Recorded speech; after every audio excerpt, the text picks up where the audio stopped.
Halo pemirsa GPR TV, dari Sabang sampai Merauke, dari Miangas hingga Pulau Rote. Bertemu lagi bersama saya Moda Azari Nisak dalam program Kominfo Destro.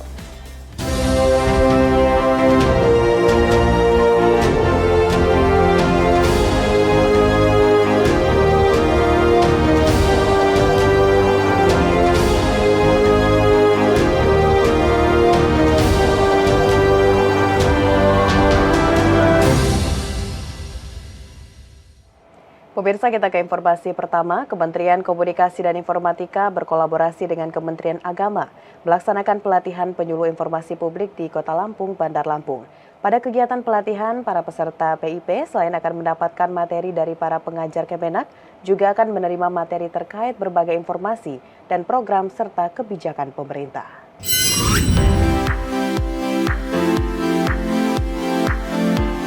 Kolaborasi Kemenak dan Kementerian Kominfo dalam peningkatan kualitas penyuluh agama terus berlanjut.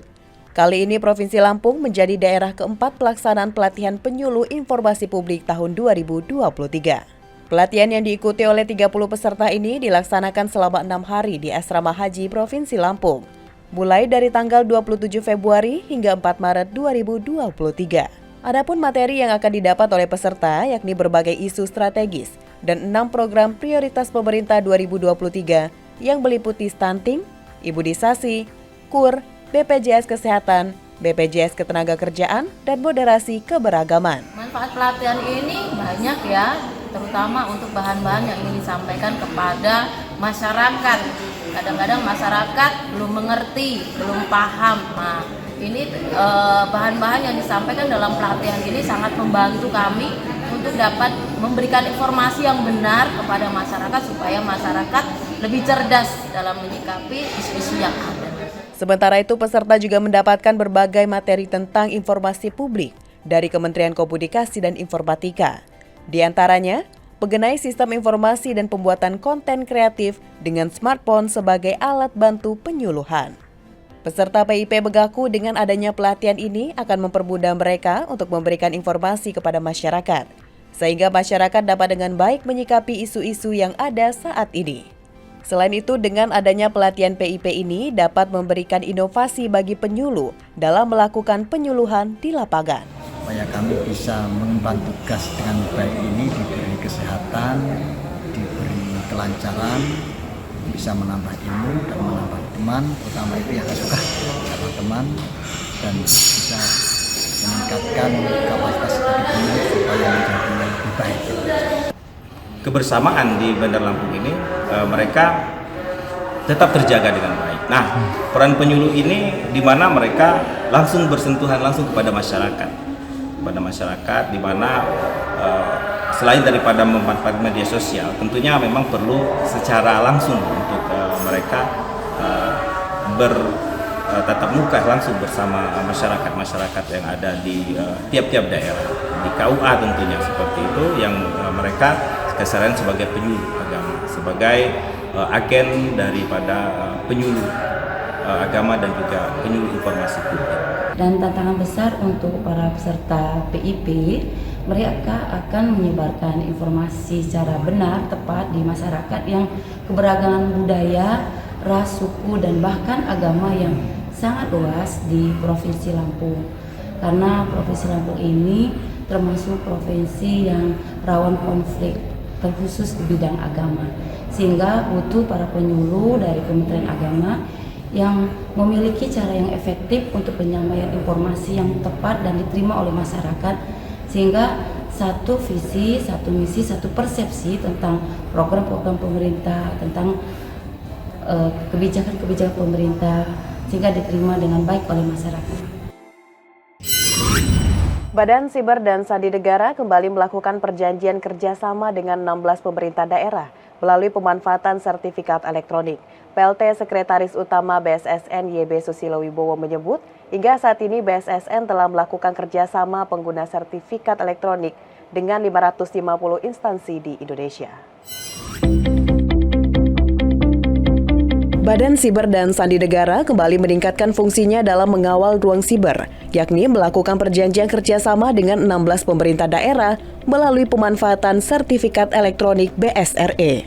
PLT Sekretaris Utama BSSN YB Susilo Wibowo ketika memberikan sambutannya pada acara penandatanganan yang dilaksanakan di Auditorium Dr. Kertopati, Jakarta, Selasa 28 Februari 2023 menyebutkan, adapun 16 pemerintah daerah tersebut adalah daerah yang baru memulai kerjasama dengan BSSN dan beberapa pemerintah daerah yang memperpanjang perjanjian kerjasama. Hingga saat ini, BSSN telah melakukan kerjasama penggunaan sertifikat elektronik kerjasama dengan 550 instansi di Indonesia yang meliputi lembaga tinggi negara, kementerian, instansi pusat, dan daerah. Sementara itu, pengguna tanda tangan elektronik mencapai 8.000 per harinya. Terhitung hingga hari ini, BSSN telah menjalin kerjasama penggunaan sertifikat elektronik BSRE dengan lebih dari 550 instansi di Indonesia yang meliputi lembaga tinggi negara, kementerian, dan instansi pusat maupun daerah. Pengadilan dengan jumlah hit pengguna tanda tangan elektronik mencapai 800.000 per harinya. Hal ini menandakan kesiapan BSRE untuk menangani kebutuhan tanda tangan elektronik di seluruh wilayah Republik Indonesia. Kita beralih ke informasi lainnya pemirsa, permintaan untuk adanya penambahan kuota jemaah haji asal Indonesia menjadi salah satu topik dalam pertemuan Wakil Presiden Ma'ruf Amin dengan Duta Besar Arab Saudi di Jakarta, Faisal Abdullah Amodi. Pasalnya Indonesia sebagai negara dengan penduduk muslim terbesar di dunia memiliki masalah terkait antrean haji.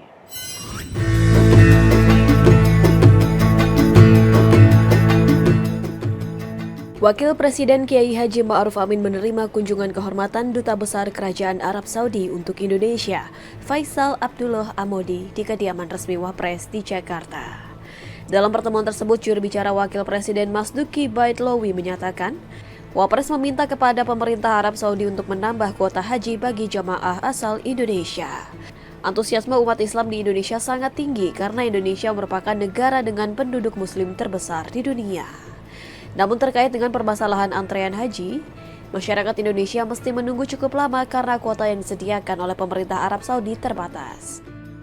Yang problemnya di Indonesia, sebagaimana kita ketahui, sudah ada sebuah provinsi, sebuah kabupaten yang antriannya mencapai 40 tahun. Itulah kemudian diharapkan oleh Wakil Presiden kepada Duta Besar Arab Saudi yang baru ini, gimana agar kuota Indonesia itu terus ditambah ke depan.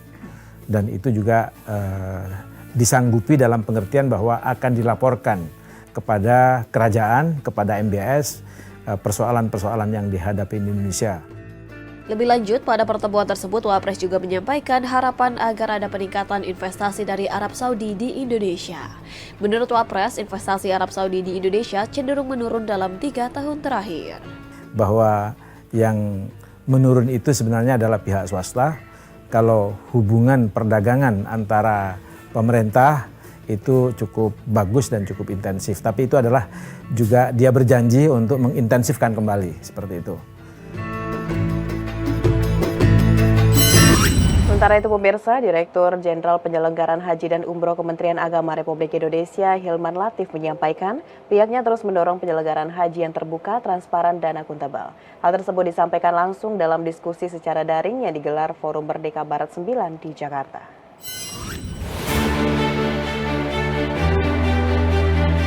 Direktur Jenderal Penyelenggaraan Haji dan Umroh Kementerian Agama Hilman Latif menyampaikan, pihaknya terus mendorong penyelenggaraan haji yang semakin transparan dan akuntabel pada masa yang akan datang. Hal pertama yang akan didorong, yakni mengenai standar layanan. Meskipun sudah ada tolak ukur, namun perlu adanya peningkatan layanan demi kepentingan jamaah calon haji. Kedua adalah terkait standar pembiayaan. Hal ini penting untuk melihat proyeksi pembiayaan pada masa mendatang dan mutu layanan dapat dipantau. Saya kira semangatnya sama Pak, kita mendorong untuk semakin terbuka, semakin transparan dan akuntabel dalam penyelenggaraan ibadah haji ini. Dan kita tentu saja juga terbuka ya, berdiskusi dengan berbagai pihak. Kami juga menggandeng berbagai pihak ya, perguruan tinggi maupun pusat-pusat studi untuk ya merumuskan dua hal. Tadi disampaikan pertama oleh Pak Yasin ya, mengenai standar layanan. Insya Allah sebagiannya sudah ada.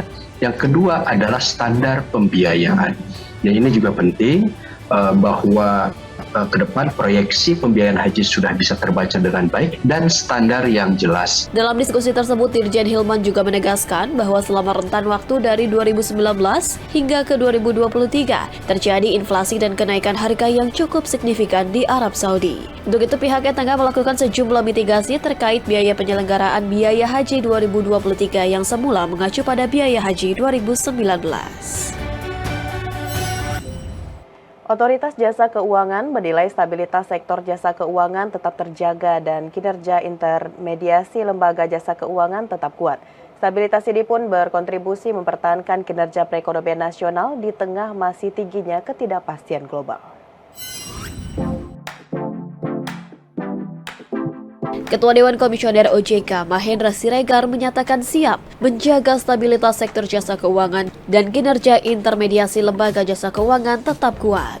Stabilitas sektor jasa keuangan memiliki kontribusi mempertahankan kinerja perekonomian nasional di tengah gejolak ekonomi global.